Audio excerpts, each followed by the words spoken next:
எனக்கு வினோத் மேல மிகப்பெரிய நம்பிக்கை இருக்கு. ஏன்னா அவர் வந்து ஒரு ஐகானிக் படங்களை கொடுத்த டைரக்டர். அவருக்கு வந்து ஒரு கமர்ஷியல் படத்தை எப்படி கொடுக்கணும்னு நல்லா தெரியும். இப்போதைக்கு நம்ம வந்திருக்க ஒரே அனௌன்ஸ்மெண்ட் வந்து 69 வந்து லியோ படத்தினுடைய கலெக்ஷனை விட கோட் படத்தினுடைய கலெக்ஷன் கம்மி அப்படின்னு நேத்துலேருந்து ஒரு டாக் வந்து போயிட்டு இருக்கு. அது உண்மைதானா? கேரளா, கர்நாடகா, ஆந்திரா, தெலுங்கானால தான் இந்த படம் பிரச்சனை வந்தது. நார்த் இந்தியாவில் என்னன்னா லியோ படம் வந்து இந்த 3 ஸ்டேட்லையுமே ரெக்கார்ட் பிரேக்கிங் கலெக்ஷன்லாம் பண்ணுச்சு. ஆனால் அந்த ரெக்கார்ட் பிரேக்கிங் கலெக்ஷனை இந்த படம் வந்து வெங்கட் பிரபு சார் அழகாக சொல்லியிருந்தாரு. ஒருவேளை அது காரணமாக இருக்கலாம். அவர் என்ன சொல்லியிருந்தாரு, சிஎஸ்கே தான் நாங்கள் பொசிஷன் பண்ணி இந்த படத்தில் கொண்டு வந்தோம். மீதி ஸ்டேட்டில் இருக்கவங்களுக்கு அவங்களுக்கான ஒரு கிரிக்கெட் டீம் இருக்குல்ல, ஒருவேளை அவங்க டிஸ்கனெக்ட் ஆகிட்டாங்களோ அப்படின்ற மாதிரி ஒரு கருத்தை சொல்லியிருந்தாரு. அது எக்ஸாக்டாக ஏதோ நெகட்டிவாக நம்ம வந்து ரஜினி சார் எதிர பேசுகிறோம் அப்படின்லாம் கிடையாது. திடீர்னு அவங்க வந்து இல்லை நாங்கள் 10th தான் பிளான் பண்ண முதல்லேருந்து, அதனால 10th வந்துடும்னு சொல்லும்போது நம்மளுக்கு ஒரு ஜெர்க் இருக்குல்ல, ஐயோ என்ன பண்ணுறதுன்னு தெரியாமல். ஆனால் அது அவங்க படம், அவங்க டிசிஷன் எடுக்கிறது எல்லா உரிமையும் இருக்குது. அங்கே தான் வருது 2 விஷயம். ஒன்று, இஃபா பாதி சாருடைய கடைசி உலக போர் எப்போ ஆரம்பிச்சாங்க எப்போ முடிச்சாங்கன்னு தெரியல. நானே ஆச்சரியப்படுறேன். திடீர்னு இப்போ தான் ஆரம்பிச்ச மாதிரி இருக்குது. படத்தை முடிச்சுட்டு அவர் ரிலீஸ் பண்ணுறாரு. அப்போது இந்த படங்கள் வந்து 27ஆம் தேதி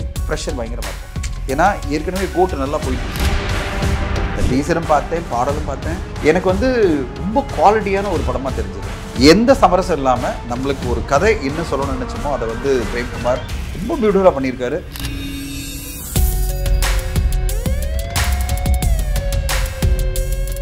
சார் வணக்கம் சார். வணக்கம். எப்படி இருக்கீங்க? நல்லா இருக்கேன் தமிழ். சரி, ஓகே சார். இப்போது கடந்த ஒரு 6 மாதங்களாக சினிமா வந்து கொஞ்சம் டல் ஆகிற மாதிரி இருந்தது. மலையாள சினிமாலாம் அப்படி இப்படி மேலே வந்துக்கிட்டு இருந்தது. மறுபடியும் நம்ம பீக் ரேஞ்சுக்கு வந்துட்டோம். இப்போ உங்கள்கிட்ட இந்த ஒரு கேள்வியை கேட்டால் சரியாக இருக்கும் அப்படின்னு தோணுது. இப்போ வந்து கங்குவா தள்ளி போயிருக்கு அப்படின்ட்டு வந்து சொல்கிறாங்க. ஸ்டுடியோ கிரீனில் இருக்கக்கூடிய கங்குவா வா வாத்தியார் தள்ளி போயிருக்கு அப்படிங்கிறது ஓகே. எப்போ ரிலீஸ் ஆகும் அப்படிங்கிறது தான் அடுத்த ஒரு கேள்வியாக இருக்குது. மக்கள் மத்தியில் இருக்கக்கூடிய ஒரு டாக் வந்து நவம்பரில் டேட் வந்து ஃப்ரீயாக இருக்குது, கண்டிப்பாக நவம்பரில் வர்றதுக்கு உண்டான வாய்ப்பு இருக்குது அப்படின்னு சொல்கிறாங்க. எப்போ சார் பிளான் பண்ணியிருக்கீங்க? சார் மக்கள் வந்து நவம்பரில் வரும்னு எதிர்பார்க்குறாங்க. ஆக்சுவல் டேட் இன்னும் ஒரு வாரத்துக்குள்ள அனௌன்ஸ் பண்ணிவிடுவோம். கங்குவா என்ன டேட்? கங்குவா பொறுத்த வரையும் நீங்கள் வாவாதியர் வந்து நாங்கள் இன்னும் ப்ரொமோஷனே ஆரம்பிக்கல. ப்ராப்பராக எப்போ வரப்போகுது, இப்போ என்னென்ன ப்ரொமோஷன்னு எதுவுமே நம்ம சொல்லலை. எந்த விஷயம்லாம் நம்ம சொல்லாதொட்டு அந்த டேட்டுக்கு இப்போ போவோன்னா அது எப்போ வரப்போகுதுன்றது அடுத்தடுத்து கட்டம் அனௌன்ஸ்மெண்ட். ஏன்னா இப்போ கார்த்தி சாருக்கு மெய்யழகன் தான் ஃபோக்கஸ். மெய்யழகன் பிறகு தான் நம்ம வந்து வாவாதியர் படத்தினுடைய ப்ரொமோஷனில் ஆரம்பிப்போம். இப்போதைக்கு ஸ்டுடியோ கிரீன் ஏன்னா கம்ப்ளீட்டாக டோட்டல் ஃபோக்கஸ் வந்து கங்குவா படம் மட்டும்தான். அதை கங்குவானுடைய ரிலீஸ் டேட் எப்போ, என்ன மாதிரி ப்ரொமோஷன் எல்லாமே இன்னும் ஒரு வாரத்தில் நீங்கள் பார்க்க போகிறீங்க. நிறைய அனௌன்ஸ்மெண்ட், நிறைய டீட்டெயில்ஸ்லாம் வரும் உங்களுக்கு. வாவாதியான் இந்த வருஷம் தானே சார், இல்லை அடுத்த வருஷம் தள்ளி போகிறதுக்கு? அது இப்போ மெய்யழகன் ரிலீஸ் ஆகிட்டோம், அப்புறமா நாங்கள் அதனுடைய டீட்டெயில்ஸ்லாம் சொல்லுவோம். மெய்யழகன் டீசர் இதெல்லாம் பார்க்கும்போது சைலண்டாக சம்பவம் பண்ண போகிற மாதிரி தெரியுது. நீங்கள் பார்த்துருக்கீங்களா? நான் பார்த்தேன், டீசரும் பார்த்தேன், பாடலும் பார்த்தேன். எனக்கு வந்து ரொம்ப குவாலிட்டியான ஒரு படமாக தெரிஞ்சது. எல்லாமே பார்த்தீங்கன்னா வணிக காம்ப்ரமைஸே இல்லாமல், அதாவது சொல்லுவாங்களே வெகுஜனஸுக்காக நம்ம வந்து காம்ப்ரமைஸ் எல்லாம் பண்ணிட்டு வணிக சமரசங்கள்லாம் செஞ்சுட்டு ஒரு படம் பண்ணுவாங்களே, அப்படிலாம் இல்லாமல் எந்த சமரசம் இல்லாமல் நம்மளுக்கு ஒரு கதை என்ன சொல்லணும்னு நினச்சோமோ அதை வந்து பிரேம்குமார் ரொம்ப பியூட்டிஃபுல்லாக பண்ணியிருக்காரு. எனக்கு ஆச்சரியமே வந்து கார்த்தி சாரை பற்றி தான். கார்த்தி சார் இவ்வளோ பெரிய ஒரு மாஸ் ஹீரோ. அவர் வந்து பல விஷயங்கள் பண்ண முடியும். ஆனால் இதில் ரொம்ப சட்டிலாக யதார்த்தமாக அந்த கேரக்டராகவே இன்னசென்ட்டாகவே ஒரு அழகான ஒரு கேரக்டர் பண்ணியிருக்காரு. அவரும் அரவிந்த் சாமி சார் வரதெல்லாமே ரொம்ப பார்க்கும்போதே ரொம்ப சந்தோஷமாக இருக்குது. இது என்ன மாதிரி படமாக வரப்போகுதுன்னு வெயிட் பண்ணிட்டு இருக்கேன் நான். அதாவது ஓவராலாக நம்மளுக்கு ஒரு ஐடியா ஒன்றுமே வரமாட்டேங்குது. ஏன்னா இது வந்து ஒரு கமர்ஷியல் படம்னா நம்ம கணிச்சிடலாம். இப்போ சர்தார் 2னா நம்மளுக்கு தெரியும், ஸ்பை இது ஒரு த்ரில்லர் போல இருக்குது, திருநதிகாரம், கைதி எல்லாம் நம்மளுக்கு வந்து ஈஸியாக புரியுது இல்லை. இது மேழகில் அந்த மாதிரி எதுவுமே நம்மளுக்கு கிளாரிட்டியாக இல்லை. ஒரு வில்லேஜ் சப்ஜெக்ட் மாதிரியும் இல்லை. இது வந்து ஒரு உணர்வுபூர்வமான எமோஷனலான ஒரு பிரமாதமான படைப்பாக தெரியுது. வெயிட் பண்ணி பார்க்கலாம். ஏன்னா பிரேம்குமார் மேலே பெரிய நம்பிக்கை இருக்குது. 96 படத்துக்கு பிறகு அவருடைய தமிழில் வரப்போகிற படம் அது வந்து தெலுங்கில் ரீமேக் பண்ணார். பட் ஆனால் அவருடைய ஒரு படமாக வரப்போகிறதுனால பெரிய எதிர்பார்ப்பு இருக்குது. அதே டேட்டில் செப்டம்பர் 27 வந்து தேவராவும் ரிலீஸ் ஆகுது.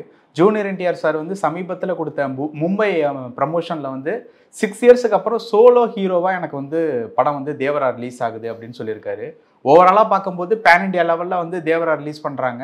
நம்மளுடைய தமிழ்நாட்டில் தேவரனுடைய பிஸ்னஸ்லாம் எப்படி இருக்குது?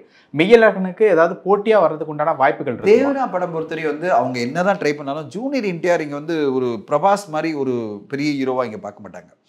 யார் இங்கே பெரிய ஹீரோ தெலுங்கு பொறுத்தவரையும் பார்த்தீங்கன்னா அது ஒன்லி பிரபாஸ் மட்டும்தான். ஏன்னா பாகுபலி வந்து அவரை பெருசாக கொண்டு போய் நிறுத்திருச்சு இந்தியா லெவலில் மட்டும் இல்லை, தமிழ்நாட்டில் மிகப்பெரிய கலெக்ஷன் பண்ணதே வந்து பாகுபலி தான். அதனால் வந்து அந்த ரேஞ்சில் வந்து ஜூனியர் என்டிஆர் கிடையாது. ஓகேங்களா? இது வந்து ஒரு தெலுங்கு ரிலீஸாக இருக்கும். தெலுங்கில் தமிழில் டப் செய்யப்பட்டு வெளியிடப்பட்ட படம். அதில் வந்து இந்த மேக்கிங்லாம் பிரமிப்பாக இருக்குது. அவங்களோட மேக்கிங்கு, விஎஃப்எக்ஸு எல்லாமே எஃபர்ட் வந்து ரொம்ப பெருசாக இருக்குது. அந்த டைரக்டர் கொரட்டால சிவா வந்து ஒரு நல்ல கதை சொல்கிறக்கூடிய மனிதர். கதை, திரைக்கதை, வசனம், இயக்கம் எல்லாமே அவர் தான். அவர் அழகாக கதை எழுதுவார். அவர் வந்து தமிழ் படங்களை தான் ரெஃபரன்ஸாக சொல்லுவார். அவர் வந்து நிறைய அவருடைய படங்களை பார்த்தீங்கன்னா தேவர் மகன் ரெஃபரன்ஸ் இருக்கும். அந்த மாதிரி தான் அவர் என்கிட்ட 2-3 தடவை மீட் பண்ணி பேசும்போது சொல்லியிருக்காரு, தமிழ் படங்களால் ரொம்ப அதாவது பாசிட்டிவான பாதிப்பு இல்லை, பாசிட்டிவான இன்ஃப்ளூயன்ஸ் இருக்கிற ஒரு டைரக்டர் அவர். தமிழில் வந்த பல ஐகானிக் படங்களை அவர் ஃபுல்லாக தெரியும். அதாவது நம்ம தமிழ் நாயகன், தேவர் மகன் இப்படிலாம் படங்களை பற்றியே சொல்லிட்டு இருப்பார். அவருக்கு ரொம்ப பிடிச்சது இந்த படங்கள்லாம். இந்த படத்துடைய தாக்கம் வந்து அவர் படங்கள் இருந்துகிட்டே இருக்கும். ஸோ அப்படி தான் ஒரு படமாக இருக்கும். இது வந்து இன்னும் அடுத்த கட்டம். அவருக்கு வந்து என்னென்னா இப்போ ஒரு மிகப்பெரிய வெற்றி தேவைப்படுது. ஏன்னா ஒரு நடுவில் வந்து அவருக்கு ஒரு படம் பெருசாக போகல, சிரஞ்சீவி அவர்கள் எடுத்த படம் வந்து பெருசாக போகல. இப்போ அவருக்கு வந்து வெறித்தனமாக உழைச்சிருக்காரு இந்த படத்துக்காக. அப்படி ஒரு அட்டகாசமான ஒரு படத்தை மேக்கிங் கொடுக்க போகிறேன் அப்படின்னு. அதனால் ஒரு படமாக, ஒரு உணர்வுபூர்வமாக, அதாவது நான் சொல்ல வர்றது ஒரு மேக்கிங்காக இந்த படம் பிரமிப்பு கொடுக்கும். ஆனால் எந்த அளவு எல்லா ஆடியன்ஸை கவர் பண்ணோம் அப்படின்னு பார்த்தீங்கன்னா அதுக்கான ஒரு ஆடியன்ஸை வந்து கனெக்ட் பண்ணும். ஆனால் நம்மளுக்கு 27ஆம் தேதி பொறுத்தவரை எல்லாரோட எதிர்பார்ப்பு என்ன இருக்குன்னா, இந்த படம் எப்படி இருக்க போகுது, மெய்யழகன் எப்படி இருக்குது. ஏன்னா மெய்யழகன் வந்து ஒரு காம்பினேஷனாகவே நல்லா இருக்குது. டைரக்டர், நடிகர், அப்புறம் அரவிந்த் சாமி அப்படின்னு ஒரு பெரிய காம்பினேஷன் எடுத்துட்டு எல்லாருமே அந்த படத்தை எதிர்பார்த்துட்டு இருக்காங்க. அது பிறகு சேர்ந்து இன்னும் 2 படம் வருது. ஹிட்லர் படம் வந்து விஜயாண்டி நடிப்பில் வருது. அந்த படத்தை நான் பார்த்துட்டேன். ரொம்ப நல்லா இருக்கும். ஒரு கமர்ஷியலில் ஒரு நல்ல படமாக இருக்கும் ஹிட்லர் படம். இப்படி எல்லாமே வரதுட்டு ஒரு ஓவராலாக நம்ம என்னன்னா அந்த வாரம் வந்து டைட்டாக இருக்கும் தமிழ் சினிமாவுக்கு. இவ்வளோ படங்கள் வெளியாகுது. அதில் தேவராவுக்கும் ஒரு ரெஸ்பெக்ட், அதாவது ஒரு ரெஸ்பெக்டபிளான நம்பர் ஸ்க்ரீன் கிடைக்கும் தான் எதிர்பார்க்குறேன். ஓகே சார், ரெஸ்பெக்டபிளான நம்பர் ஆஃப் ஸ்க்ரீன்ஸ் வந்து கிடைக்குன்னு சொல்கிறீங்க. பேன் இண்டியா லெவலில் ரிலீஸ் பண்ணுறதுனால நம்மளுடைய தமிழ்நாட்டை எடுத்துக்கிட்டோம் அப்படின்னா ஸ்க்ரீன்ஸ் கொடுக்குறதுல அந்த மாதிரியான ஏதாவது பாதிப்பு ஏற்படுமா? ஏன்னா ஒரு பேன் இண்டியா ரிலீஸ் படம் தமிழ்நாடுக்குள்ளே ரிலீஸ் ஆகக்கூடிய மெய்யழகன், இந்த மாதிரியான விஷயங்கள் ஏதாவது பிரச்சனை ஏற்படுவது? எனக்கு வந்து ஒரி வந்து 27th ரிலீஸே கிடையாது. என்னுடைய ஒரி வந்து 20ஆம் தேதி ரிலீஸ் ஆகிற ஒரு 5 படங்கள். ஓகே, இப்போ என்ன ப்ராப்ளம்னா 20ஆம் தேதி ஒரு 5 படங்கள் வெளியாகும். இந்த 5 படங்களும் வந்து சஸ்டெயின் பண்ண முடியும் அப்படின்னு பார்த்தீங்கன்னா அது ஒரு சேலஞ்சாக இருக்கும். இந்த படங்கள் பிரமாதமாக போச்சுன்னா 27ஆம் தேதி சஸ்டெயின் ஆகும். இல்லைனா 27ஆம் தேதி அவ்வளோ ஆப்ஷன்ஸ் இருக்குது ஆடியன்ஸ்க்கு, பெரிய பெரிய படங்களே இருக்குது. அப்படின்னும் போது இந்த 20ஆம் தேதி படங்கள் எப்படி சஸ்டெயின் ஆக போகுது? அதிலும் நந்தன் படத்தை எல்லாருமே ரொம்ப எதிர்பார்க்குறாங்க. சசிகுமார் சார் நடிப்பில் நந்தன் படம் ரொம்ப நல்லா இருக்குன்னு. அப்புறம் வந்து ஸ்ரீராம் சார் படத்துக்கும் நல்ல எதிர்பார்ப்பு இருக்குது. கோழிப்பண்ணை செல்லதுரை அந்த படத்துக்கும் நல்ல எதிர்பார்ப்பு இருக்குது. இப்போ வந்து 20ஆம் தேதி வரப்போகிற படங்கள் எல்லாமே பார்த்தீங்கன்னா எல்லாமே நல்ல நல்ல கண்டென்ட் படங்கள் தான். இப்பாபாதி சாருடைய கடைசி உலக போர் எப்போ ஆரம்பிச்சாங்க எப்போ முடிச்சாங்கன்னு தெரியல. நானே ஆச்சரியப்படுறேன். திடீர்னு இப்போ தான் ஆரம்பிச்ச மாதிரி இருக்குது. படத்தை முடிச்சுட்டு அவர் ரிலீஸ் பண்ணுறாரு. அப்போது இந்த படங்கள் வந்து 27ஆம் தேதி ப்ரெஷர் பயங்கரமாக இருக்கும். ஏன்னா ஏற்கனவே கோட்டு நல்லா போயிட்டுருக்கு.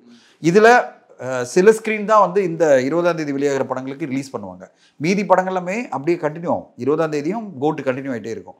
இப்போ 27ஆம் தேதி சாண்ட்விச் மாதிரி 3 பெரிய படங்கள்லாம் வருது. அதில் மெய்யழகனுக்கு பெரிய எதிர்பார்ப்பு இருக்குது, தேவராவுக்கும் எதிர்பார்ப்பு இருக்குது. அப்போ 20ஆம் தேதி வர படங்கள் தான் ஓரளவு அதாவது சேலஞ்சாக இருக்கும் அவங்களுக்கு ஸ்க்ரீன் கிடைக்கிறது. அது பிறகு அவங்க நல்லபடியாக படம் நல்லா இருக்குன்னா 27ஆம் தேதி இப்படி சஸ்டெயின் ஆக போகுது. இப்படி ஒரு சுச்சுவேஷன் இருக்குது. ஸோ தமிழ் சினிமா திடீர்னு பார்த்தீங்கன்னா நிறைய முக்கியமான படங்கள்லாம் பேக் டு பேக் வருது தான் ஒரு நல்லதும் சரி, அட் த சேம் டைம் சேலஞ்சும் சரி. சேலஞ்சுன்னா ஒன்லி முக்கியமான படங்கள் தான் ஓடும். அதாவது ரொம்ப சூப்பரான மக்களுக்கு பிடிச்ச படங்கள் தான் ஓடுமே தவிர ஓகே நல்லா இருக்குன்னா அப்புறம் பார்த்துக்கலாம் அப்படின்ற மாதிரி தான் போயிடுவாங்க. ஏன்னா பேக் டு பேக் படம் வந்துட்டே இருக்குல்ல ஆடியன்ஸ்க்கு, அவங்களால அடுத்த கட்ட செலவு பண்ண முடியாது. அதனால் ஆடியன்ஸ் வந்து ஒரு லிமிட்டடாக படம் பார்த்தாங்கன்னா நிறைய நல்ல படங்கள் பாதிக்கப்படும். இப்படி ஒரு குரூப்பாக வந்தால் அதுதான் இப்போ இருக்கிற சிக்கல். 20, 27 ஓகே. அக்டோபர் 10ஆம் தேதி வேட்டையனும் வந்துகிட்டு இருக்காரு. இப்போ சமீபத்தில் கொடுத்த ஒரு நேர்காணலில் டிஜே ஞானவேல் அவர்கள் என்ன சொல்லியிருக்காங்கன்னா, ரொம்ப ஒரு ஃப்ரெஷ்ஷான ரஜினி சாரை வந்து கொண்டு வந்துகிட்டு இருக்கோம், கண்டிப்பாக உங்களுக்கு பிடிக்கும் அப்படின்னு வந்து சொல்லியிருக்காங்க.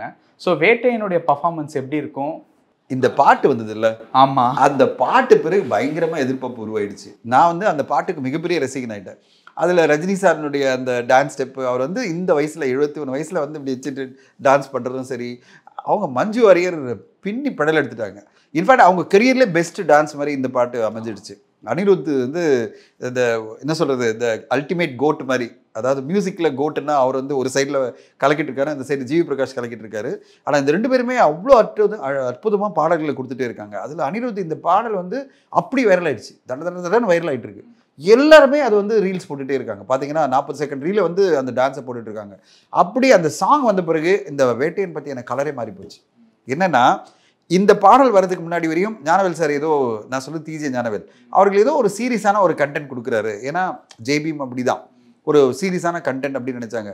இந்த பாட்டு பார்த்த பிறகு எல்லாருக்கும் நம்பிக்கை வந்துருச்சு. இது வந்து கம்ப்ளீட் பக்காவாக வேறு விதமான ஒரு படம் தான். இது வந்து கமர்ஷியலானதாக இருக்கும். இது வந்து ஒன்லி இன்டென்ஸாக சீரியஸாக இருக்காது. இதில் கமர்ஷியலாக பல எலிமெண்ட்ஸ் இருக்குன்றதுக்கு ஒரு கட்டியும் கூடுற மாதிரி இந்த பாடல் அமைஞ்சு போச்சு. இந்த பாடலுடைய வெற்றி இன்னைக்கு இவ்வளோ பெரிய ரீச், 10 மில்லியன் தாண்டி வியூஸ் போயிட்டுருக்கு. பெரிய லெவலில் ரெஸ்பான்ஸ் இருக்குது. அவ்வளோ பேர் ரீல்ஸ் போட்டுட்டு இருக்காங்க. இந்த பாடல் தான் இந்த படத்தை டேக் ஆஃப் ஆயிடுச்சுன்னு நான் சொல்லுவேன். வேட்டையன் படத்துக்கு அக்டோபர் 10 வரதுக்கு பெரிய டேக் ஆஃபாக இந்த பாடல் அமைஞ்சிருச்சு. ஓகே, அந்த தசரா ஹாலிடேஸ் வந்து படத்தினுடைய ரிலீஸுக்கு பெரிய ஹெல்ப்ஃபுல்லாக இருக்குமா? கண்டிப்பாக 5 நாள் லீவு.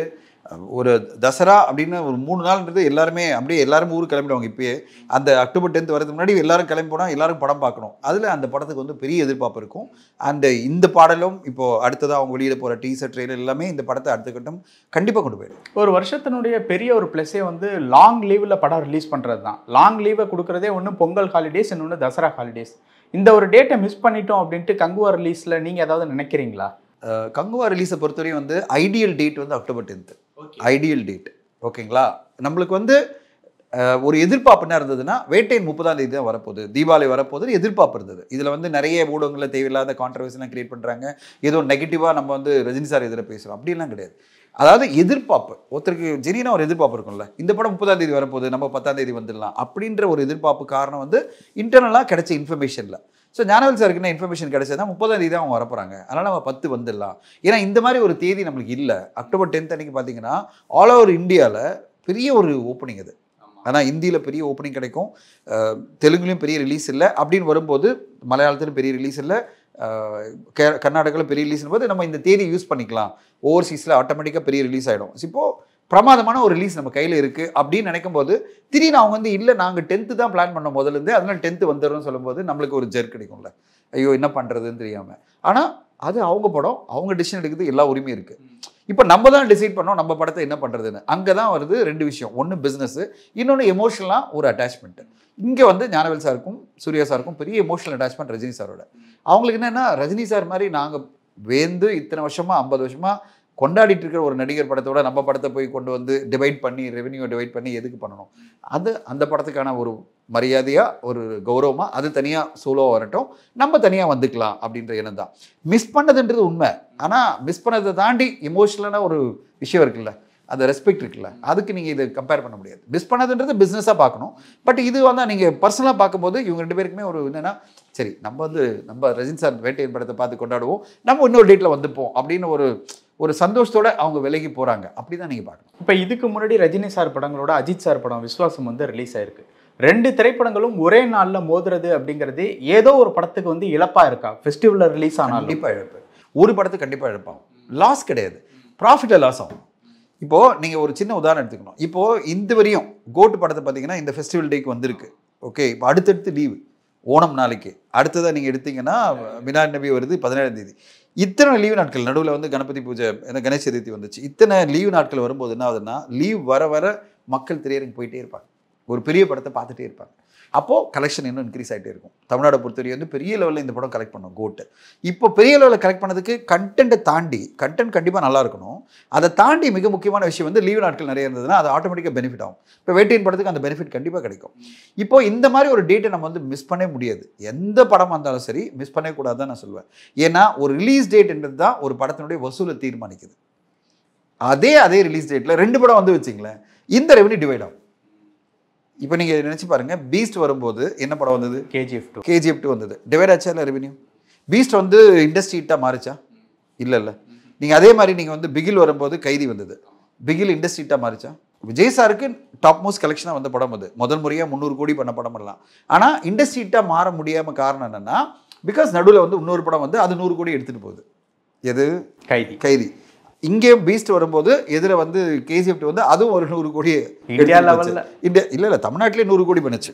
அப்போ நம்மளுக்கு என்ன ஆகுதுன்னா, நம்மளுக்கு வர வேண்டிய ரெவென்யூ சோலோ வந்து என்ன இருக்கும், இதை தாண்டி நம்ம என்ன இந்த படம் பண்ணிச்சோ அதை தாண்டி ஒரு பெரிய ரெவென்யூ பண்ண முடியும். இப்போ வாரிசு துணி வரும்போது என்னாச்சு, 2மே 125 கோடி 130 கோடி அந்த லெவலில் நின்று போச்சு. பிளான்டா சார்? அதெல்லாம் பிளான்ட் இல்லை, அவங்க வரணும்னு டிசைட் பண்ணாங்க, இவங்களும் வரணும்னு டிசைட் பண்ணிட்டாங்க. அப்போ என்ன ஆகுது, வாரிசு படம் வந்து 200 கோடி பண்ண முடியாமல் போயிடுச்சு. இல்லை 150-200 கோடி பண்ணியிருக்கலாம். அதே மாதிரி துணிவும் வந்து 150-200 கோடி பண்ண முடியாமல் 125 கோடி 130 கோடி நின்றதுக்கான காரணம் என்ன? 2 படம் வந்ததோடு தான். 2 படம் வரும்போதே ஆட்டோமேட்டிக்காக ரெவென்யூ டிவைட் ஆகும். அது எந்த ஃபெஸ்டிவலாக இருந்தாலும் சரி. அதுக்காக ஃபெஸ்டிவல் டேயில் 2 படம் வரக்கூடாதா அப்படின்னு கேட்டிங்கன்னா வேறு வழி இல்லாமல் வந்து தான் ஆகணும். ஆனால் இண்டஸ்ட்ரிட்டாக மாற முடியாது. இண்டஸ்ட்ரிட்டாக மாறின எல்லா படங்களும் பாருங்கள் சோலோ. நீங்கள் பொன்னியின் செல்வன் வரும்போது இண்டஸ்ட்ரிட்டாக மாறுது, விக்ரம் இண்டஸ்ட்ரிட்டாக மாறுது. நீங்கள் அடுத்ததாக எடுத்துகிட்டு வந்தே பாருங்கள், லியோ படம் வந்து இண்டஸ்ட்ரிட்டாக மாறினது காரணம் சோலோ ரிலீஸு. இண்டஸ்ட்ரிட்டாக இது ஜெயிலர் மாறினது காரணம் சோலோ ரிலீஸு. இண்டஸ்ட்ரிட்டுனா 500 கோடி 400 கோடி 500 600 கோடிலாம் பண்ணதுக்கு காரணம் என்ன? சோலோ ரிலீஸ் தான். சோலோ ரிலீஸ் வரும்போது மக்கள் வந்து ஒரு 3 வாரங்களுக்கு இதுவே ஆப்ஷனே இருக்காது. அந்த படத்தை தான் பார்ப்பாங்க, மிகப்பெரிய லெவலில் கொண்டாடுவாங்க, கலெக்ஷன் கொடுத்துருவாங்க. நீங்கள் நடுவில் இன்னொரு ஆப்ஷன் கொடுத்தீங்கன்னா பாதி பேர் அப்படியே டிவைட் ஆகிட்டே இருப்பாங்க. டிவைட் ஆகிட்டு அப்புறம் பார்த்துக்கலாம், அப்புறம் ஓடிடியில் வந்துடும், அப்புறம் முடிஞ்சு போச்சு. அந்த கலெக்ஷனை இண்டஸ்ட்ரீட்டாக மாற முடியாது. கங்குவா ரிலீஸில் இவ்வளோ சில விஷயங்கள் சொன்னீங்க. அதில் இந்த ரிஸ்க்கும் எடுக்க வேண்டாம் அப்படிங்கிறதும் ஒரு காரணம் அப்படின்னு எடுத்துக்கலாமா? அந்த இண்டஸ்ட்ரி ஹிட்டாக மாறணும் அப்படிங்கிறதுக்கு ரிஸ்கா அப்படின்றத விட என்னென்னா நம்மளுக்கு தேவைப்படுது. இந்த படத்துக்கு பொட்டென்ஷியல் இருக்குது. அதுவும் பர்டிகுலராக நீங்கள் வந்து இந்த படம் வருது அப்படின்னு இல்லை, ஓவராலாக நம்ம பார்க்க வேண்டியிருக்கு. இந்த படம் வந்து சவுத் இந்தியாவில் ஃபுல்லாக பெரிய ரிலீஸ் இருக்குது. அடுத்தது அமிதாப் பச்சன் அவர்கள் இருக்கிறது ஹிந்திலையும் அவங்க பெருசாக ப்ரொமோஷன் பண்ணுவாங்க. அப்போது நம்ம வந்து கிளாஷ் பண்ணுற மாதிரி தான் நிற்கும். அக்டோபர் 10 அன்னைக்கு நம்ம கிளாஷ் பண்ணும்போது 2 பேன் இண்டியா படமாக வந்து நிற்கும் தமிழ்லேருந்து. அப்போ நம்ம ஆட்டோமேட்டிக்காக ரெவன்யூ டிவைட் ஆகும்ல. அது ஒரு சைடில் பிஸ்னஸாக பார்க்கும்போது. ஆனால் அதை தாண்டி இவங்களுடைய பர்சனலான எமோஷன் தான் பெருசாக இருந்தது. ஓகே, சூர்யா சாருக்கும் ஞானவேல் சாருக்கும் அவங்களுக்கு எமோஷனலாக அவங்களால அதை நினச்சி கூட பார்க்கல. எப்படி நான் போய் இதெல்லாம் பண்ண முடியாது, எனக்கு நான் ரொம்ப கௌரவமாக மதிக்கிற ஒருத்தர் அவர் படத்தோட போட்டிக்கிட்டு ப்ரொமோஷன் பண்ணிக்கிட்டு அதே தேதியில் வரேன்னு சொல்கிறது என்னால் இது பண்ண முடியல, அதனால் வேண்டாம் அப்படின்ற ஒரு டிசிஷன் அவங்க எடுத்தாங்க. அதை தான் அவங்க சொன்னாங்க. அது வந்து இண்டஸ்ட்ரி ரொம்ப ரேர், அந்த மாதிரி குவாலிட்டி வந்து ரொம்ப ரேர். அதுக்கு காரணம் அவங்க ரஜினி சார் மேலே வச்சிருக்கிற மிகப்பெரிய கௌரவம் தான் நான் பார்க்குறேன். ஓகே சார், இப்போது சமீபத்தில் கோட் படம் வந்து ரிலீஸ் ஆகிருக்கு. நிறையா வந்து டாக்கெல்லாம் பாசிட்டிவான விஷயங்களும் போச்சு, நெகட்டிவான விஷயங்களும் அப்படி இப்படின்னு போயிட்டுருக்கு. இதில் சொல்லப்படக்கூடிய முக்கியமான ஒரு விஷயம் வந்து சரியான ஒரு கிளாரிஃபிகேஷன் கிடைக்கணும் அப்படிங்கிறதுக்காக உங்கள்கிட்ட கேட்குறேன். இதுக்கு முன்னாடி விஜய் சார் படம் ரிலீஸ் ஆன லியோ படத்தினுடைய கலெக்ஷனை விட கோட் படத்தினுடைய கலெக்ஷன் கம்மி அப்படின்னு நேற்றுலேருந்து ஒரு டாக் வந்து போயிட்டுருக்கு. அது உண்மைதானா? அதாவது நீங்கள் கம்பேரிசனாக எடுத்துகிட்டு வந்தீங்கன்னு வச்சுங்களேன், ஒரு படத்துக்கும் ஒரு ஹைப் இருக்கும், தனிப்பட்ட ஒரு ஹைப் இருக்கும். இப்போ என்னென்னா ஒரு படம் வரத்துக்கு முன்னாடி என்ன மாதிரி ஒரு டைட்டில் ஒரு எதிர்பார்ப்பை உருவாக்குது, அது பிறகு வந்த டீசரு சாங்கு எப்படி வந்து பெரிய ஹைப்பை உருவாக்கிட்டு வருது, ஓப்பனிங் எப்படி வந்தது, இதெல்லாமே பல காரணங்கள் இருக்குது. அப்புறம் காம்பினேஷன் ஒரு பெரிய விஷயம் இருக்குது. என்ன மாதிரி ஒரு காம்பினேஷனில் ஒரு படம் வருது, எல்லாம் சேர்ந்து தான் ஒரு ஓப்பனிங் கொண்டு வந்து நிறுத்தோம். அது பிறகு மக்கள் மத்தியில் என்ன டாக் இருக்குது, இதெல்லாம் தான் ஒரு ஃபைனலாக நீங்கள் சொல்கிற அந்த மாதிரி கலெக்ஷன்லாம் பார்க்க முடியும். இந்த படத்தை பொறுத்தவரையும் இது வந்து எப்படி லியோ தமிழ்நாட்டில் பண்ணிச்சோ அந்த மாதிரி இந்த படம் பண்ணோம், அதில் டவுட்டே கிடையாது. கேரளா, கர்நாடகா, ஆந்திரா, தெலுங்கானால தான் இந்த படம் பிரச்சனை வந்தது. அண்ட் நார்த் இந்தியாவில் என்னென்னா லியோ படம் வந்து இந்த 3 ஸ்டேட்லையுமே ரெக்கார்ட் பிரேக்கிங் கலெக்ஷன்லாம் பண்ணுச்சு. ஆனால் அந்த ரெக்கார்ட் பிரேக்கிங் கலெக்ஷனை இந்த படம் வந்து இந்த 3 ஸ்டேட்டில் பண்ணாதோடு தான் இந்த மாதிரி நீங்கள் நெகட்டிவ் டாக்காக, அதாவது ஓவராலாக லியோ பீட் பண்ண முடியல அப்படின்ற ஒரு டாக் போயிட்டுருக்கு. ஆனால் நிஜம் என்னென்னா தமிழ்நாட்டில் இந்த படம் அட்டகாசமாக கலெக்ஷன் பண்ணிட்டு இருக்கு. இப்போ வரையும் ஓவர்சீஸ்லையும் பிரமாதமாக கலெக்ஷன் பண்ணிட்டு இருக்கு. The way it is going, it's a big hit in Tamil. இந்த வருஷம் அந்த படங்களே ஹையஸ்ட் கலெக்ஷனாக தான் அந்த படம் இருக்கும். இப்போ லியோ அவருடைய படத்தையே கம்பேர் பண்ணும்போது யதார்த்தம் என்னென்னா இந்த 3 ஸ்டேட்டுமேட்டே அதாவது சொல்லுவாங்க எல்லா பைப்பும் ப்ரொப்பலாக, அதாவது பம்ப் பண்ணால் என்ன இருக்கும், பயங்கரமாக ஒரு அவுட்ஃப்ளோ வரும்ல. ஒரு பைப் மட்டும் இது பண்ணால் அவுட்ஃப்ளோ வந்தால் எப்படி இருக்கும், கம்மியாக இருக்கும்ல. நான் சொல்கிறது வாட்டர் வர மாதிரி. இப்போ என்னென்னா மீதி 4 பைப்பும் வந்து வேண்டியது, 5 பைப்பு வரணும் அப்படின்னு வச்சிங்களேன். அதில் 4 பைப்பில் ஒரு பைப்பு தான் நல்லா ப்ரொப்பல் பண்ணிகிட்ருக்கு, பயங்கரமாக ஃபோர்ஸாக வந்துட்டுருக்கு. மீதி 3 பைப்பு கேரளா, கர்நாடகா, ஆந்திரா, தெலுங்கானாலாம் கம்மியாக போகுதுன்னு வச்சிங்களேன். அப்போ ஆட்டோமேட்டிக்காக நீங்கள் ஓவராலாக ஃபோர்ஸாக பார்த்தீங்கன்னா கலெக்ஷனாக கம்மியாக இருக்கும். லியோ படத்துக்கு அது அமைஞ்சுது. லியோ படத்துக்கு எல்லா ஸ்டேட்லேயுமே பிரமாதமான கலெக்ஷன் வந்தது. அவருடைய கரியர்லேயே ஹையஸ்ட் கலெக்ஷனை கொண்டு வந்து கொடுத்தது. Weather is Kerala, weather is Karnataka, weather it is Andhra, தெலுங்கானாவில் டாப் மோஸ்ட் கலெக்ஷன். அதாவது தமிழ் சினிமாலே ஹையஸ்ட் கலெக்ஷனை இந்த படம் தான் அங்கெல்லாம் அச்சீவ் பண்ணுச்சு. அப்போ ஆட்டோமேட்டிக்காக ஓவராலாகவே கலெக்ஷன் பெருசாக இருக்கும்.